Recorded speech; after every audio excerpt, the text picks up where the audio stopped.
Tere siis ka minu poolt. Olen Sadala agrotehnika juht. Kombainerina olen töötanud siis 10 aastat. Kogemust on kõigi tüüpi kombainidega, rootor, klahv, hübriidkombainiga.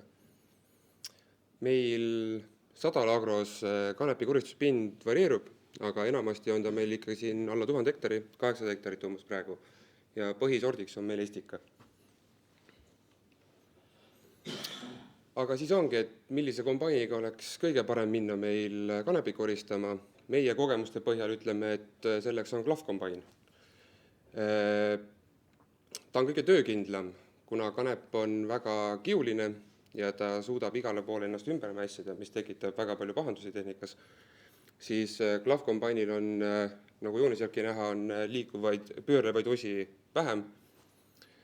Ja tänu sellele on materjali töötamine pehmem, kiudu ei teki nii palju ja remondikulu on kõvasti väiksem. Rootorkombainiga oleme samamoodi katsetanud. Rootorkombainil on, jooniselt näha, on ainult üks suur rootor. Tema töötleb samamoodi kanepit väga vähe, kiudu tekib sinna vähe. Pöörlevad osi, kuhu ümber mässida, on ainult hetkel siin rootori taha otsa tekib, kus on laager, tema reduktor. Sinna otsa ta mässib ja mis on nagu näha, kus on probleem olnud meil. Rootorkombaini puhul muidugi nad on suuremad, nende tootlikkus on suurem ja väga lihtne puhastada, sest ligipääsetavus mootoris kombainis sees on väga palju ruumi, kus saad igal poole ligi, võrreldes näiteks hübriidkombainiga just kohe. Hübriidkombainide puhul on väga palju liikuvaid osi, kuhu ümber ta mässib, kust puhastada ei saa. Ja nagu näha on meie ettevõtte puhul olnud rootorkombainil pikad rootorid, kus rootori otstes koguneb väga palju kanepit. Ja kuna klahvkombainil oli puisturid, mis raputavad ainult seda kanepi kiudu edasi, siis tema tekitab pöörlemisega veel omakorda kiudu juurde. Eedrite valikute poolest meil on tavaeeder, millel on metallpiid. Samuti on seal need vedruvahed, kuhu kanep kisub vahele ja takistab liikumist. Temal on materjali transport kallakusse on ainult kaksikteoga. Seal võib tekkida sellist probleemi, et tekivad nutsakud, mis tulevad suure rahmakaga, tulevad kallakuse sisse ja see ei mõju hästi tallele. Meie kasutame kanepi koristusel Mactoni eedreid. Nendel on asplil on plastikpiid, mässi, mis seal vahel ei toimu, materjali transport toimub lindtransportööriga keskele kokku, mis ühtlustab materjali voogu meile. Aga hoolduse poole poolt on ta keerulisem, kuna iga lindi otsas on rullid, kuhu tekib kanep ja selle hoolduseks pead lindid lahti võtma ja palju puhastama. Tavaeedri puhul sellisest probleemi ei ole.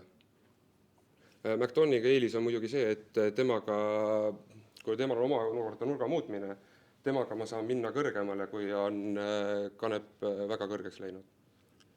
Kui teil ettevõttes on olnud täiesti tavaline teraviljakombain, millega te koristate seda teravilja rapsi, siis täiesti eduliselt koristate ka seda kanepit.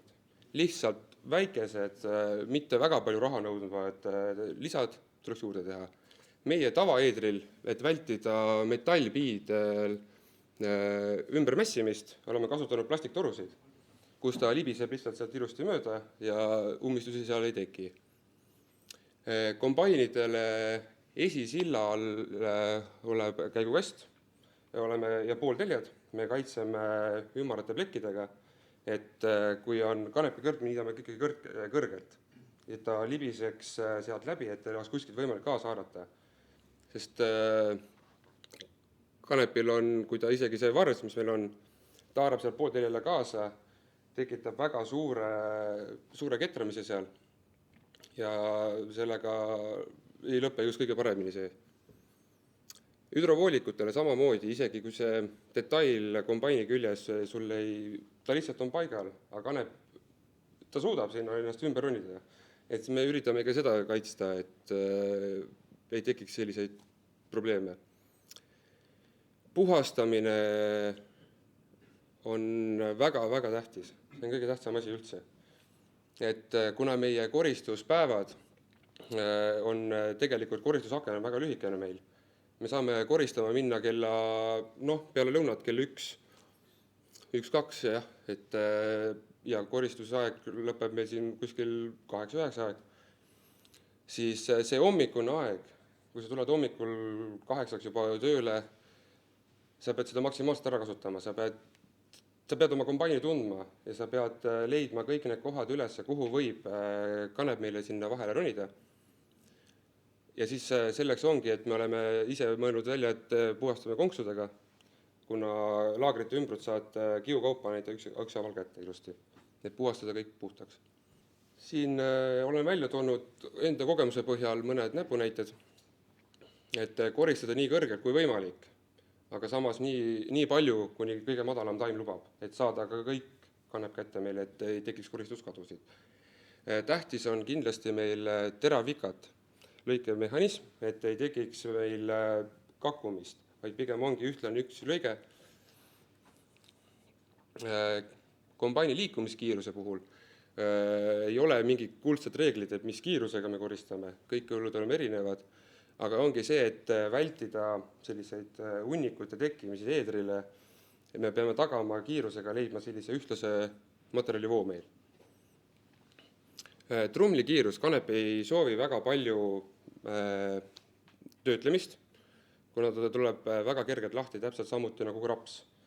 Et meil on ikkagi see seeme tähtis. Ja selleks ongi, et me hoiame trumli kiiruse maas, et vältida meeletut kiutekkimist. Peksukorvi vahega samuti.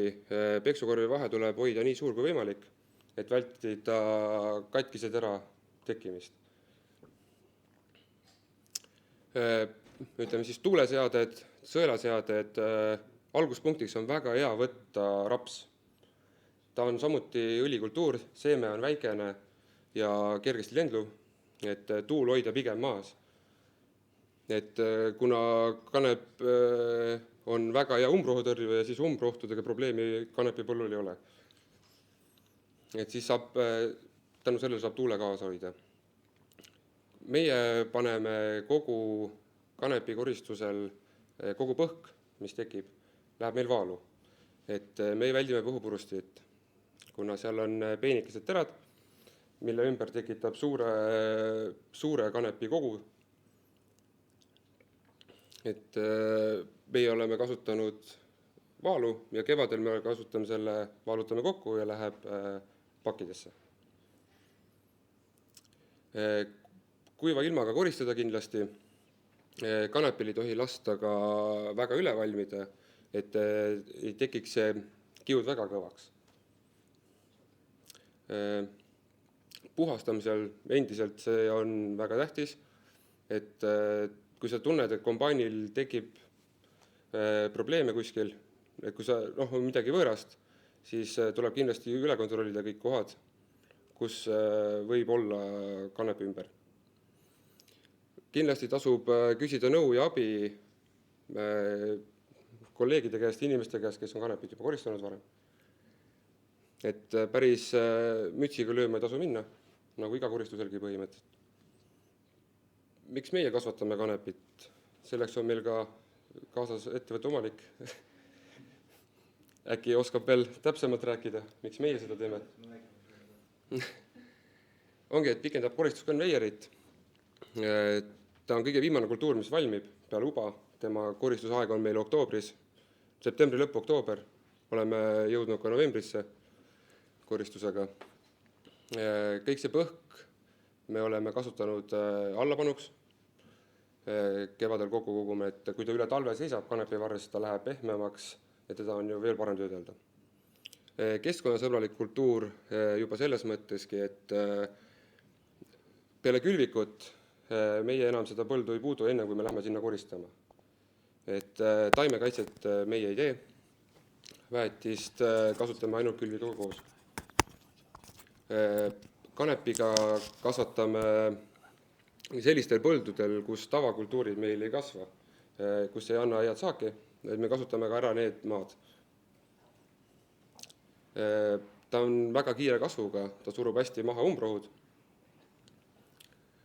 Ja edaspidiselt ongi, et kasvav nõudlus ja kasumlikkus.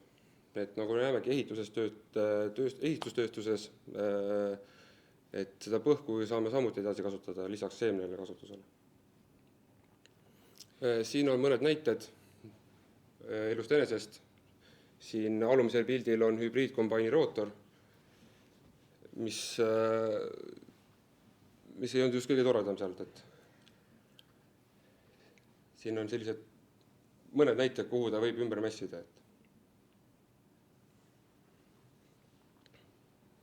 Mina tänan. Mitu kombaini teil siis koristab seda 800 hektarit ja mis see periood kestab siis?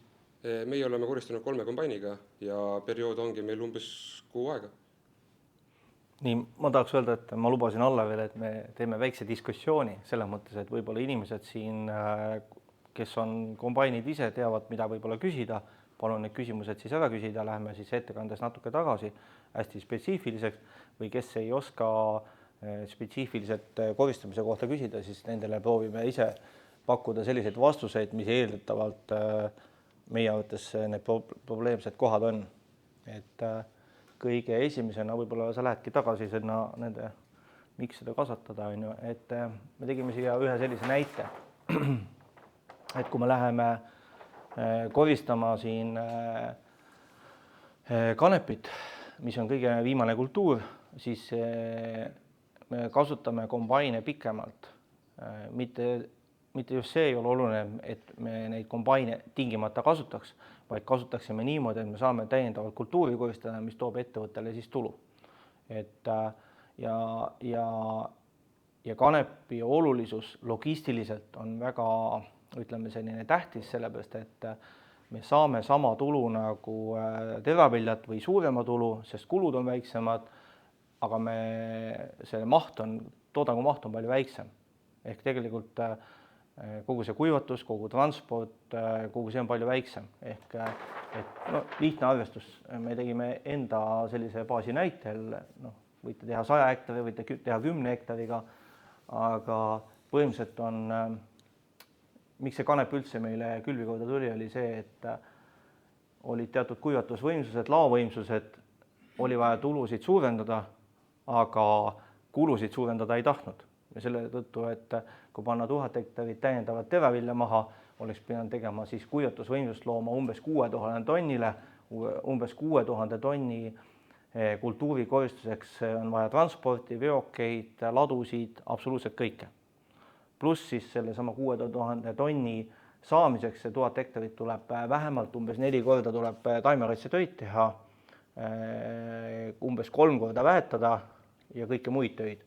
Et seetõttu oli vaja leida kultuur, kus saaks oluliselt väiksema vaevaga sama tulemi.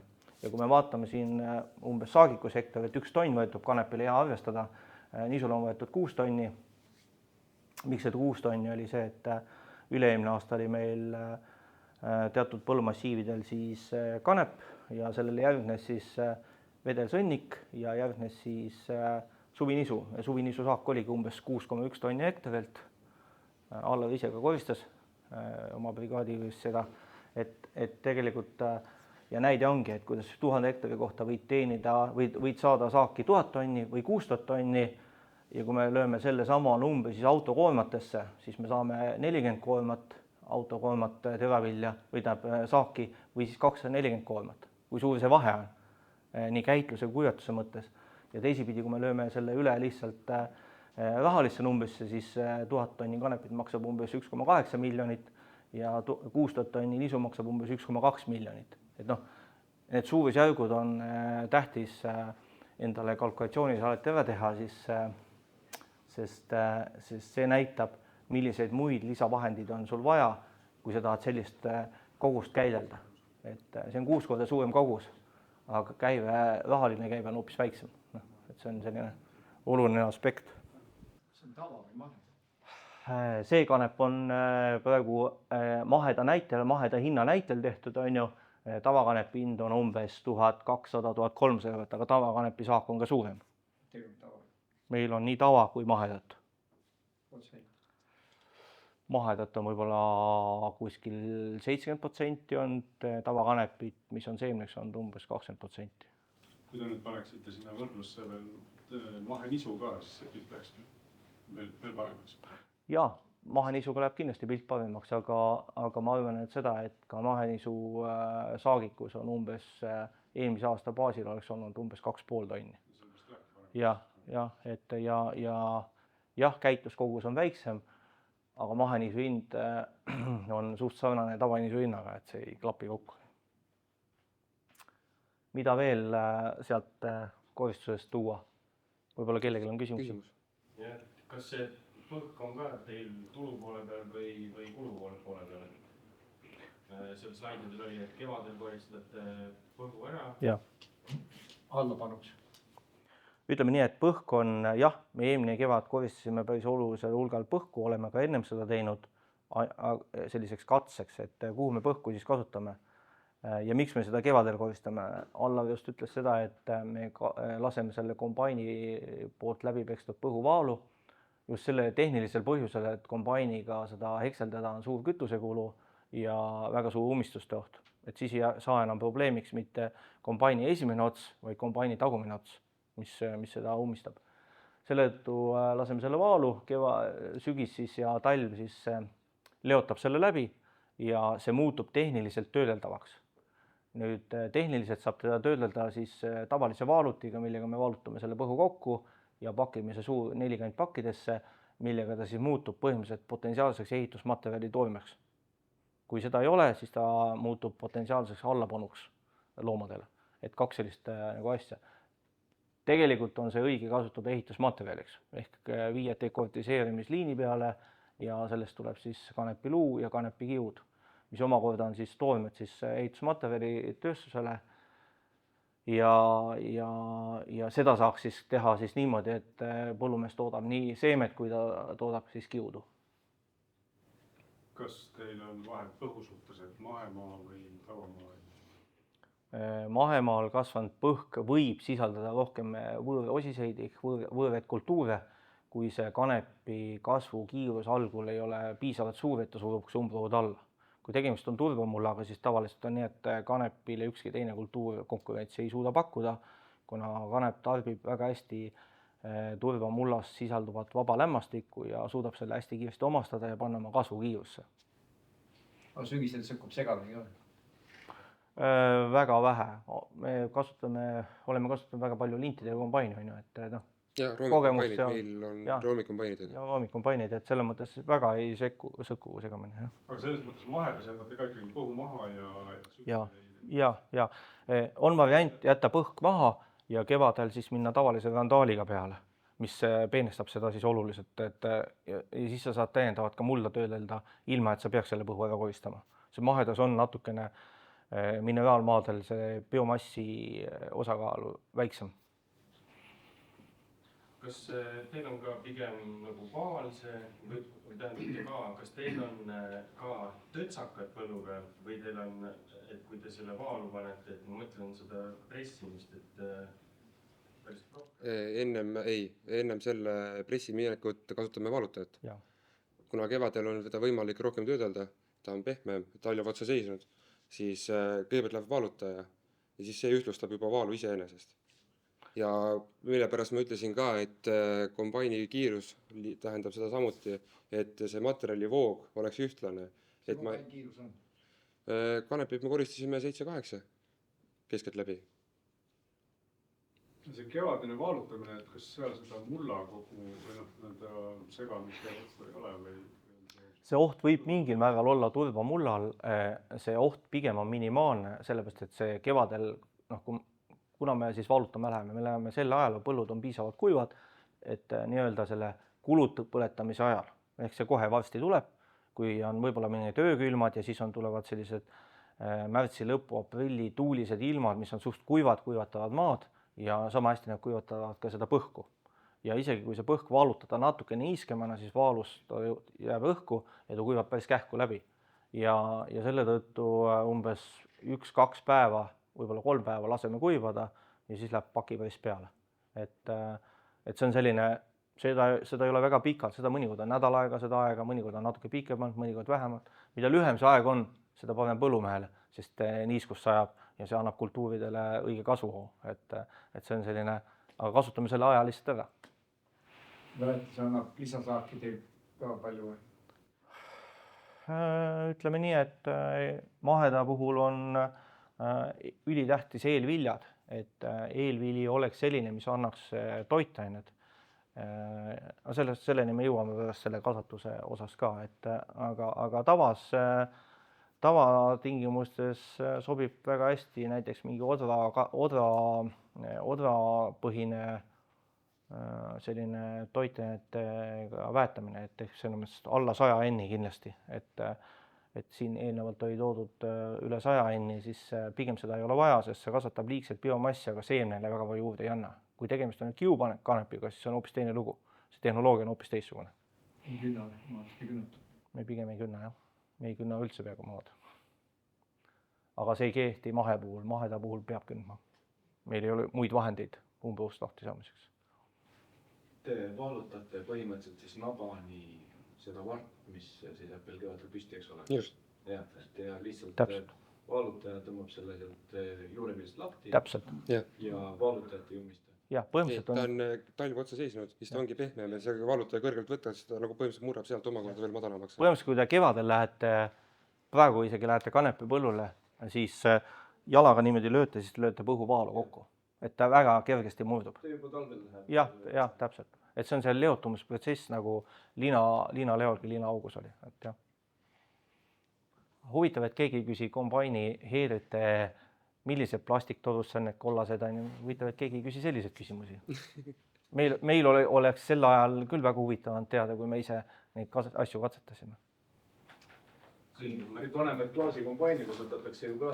Kõigile metoonid ja väga hea. Vanemad klaasikombainid ongi, et mida vähem liikuvaid osi sees, klaasikombainid. Eetrid tehakse ka ju sedasi ümber, et need aspidega ei sedasi, vaid et nad on kogu aeg on nagu sõrmed väljapoole. Ja siit ongi, et tõingi selle näite just, et sa ei pea omama eraldi seisva kombaini selle kanepikoristuse jaoks.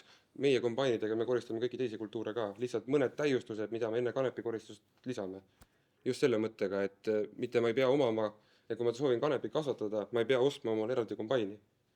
Et see ei tasu kulu. Kas te rappivat eetrit ka olete kasutanud? Kuidas? Rappivat eetrit? Seda ei ole, jah. Ei ole. Kuigi seda võiks isegi proovida, et see, mismoodi, selle eedega muidugi see lugu, et ka tavaviljas, kui sa lamandunud vilja lähed ja kui ta sul kinni mässib, siis on palju odavam see eede nurka panna, võtta tavaeeder. Mitte hakata seda lahti arutama, nii et kanepi puhul ma arvan, see saab saatuslikuks, võib saada.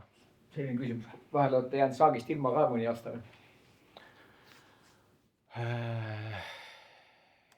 Me kasvatame kanepit aastast 2015, me ei ole jäänud kunagi saagist ilma, küll aga me oleme teinud erinevaid vigu selles mõttes, aga see hiljem tuleb, et näiteks tatara järgi kanepit ei ole mõistlik külvata, sellepärast et enamik, mis seal kasvama hakkab, on tatara, sest et tatara on hästi intensiivse algarenguga, mingid sellised asjad, aga need on oma lollused, mida siin õppepäeval saate vältida. Üks siuke küsimus, müügiga ei ole probleeme väga olnud? Meil ei ole küll olnud, jah. Meil on kindlasti vähem probleeme, aga müügiga on alati probleeme siis, kui kaup ei vasta sellele, mis on lepingus toodud. Siis on kindlasti alati probleeme, igasuguste teraviljadega.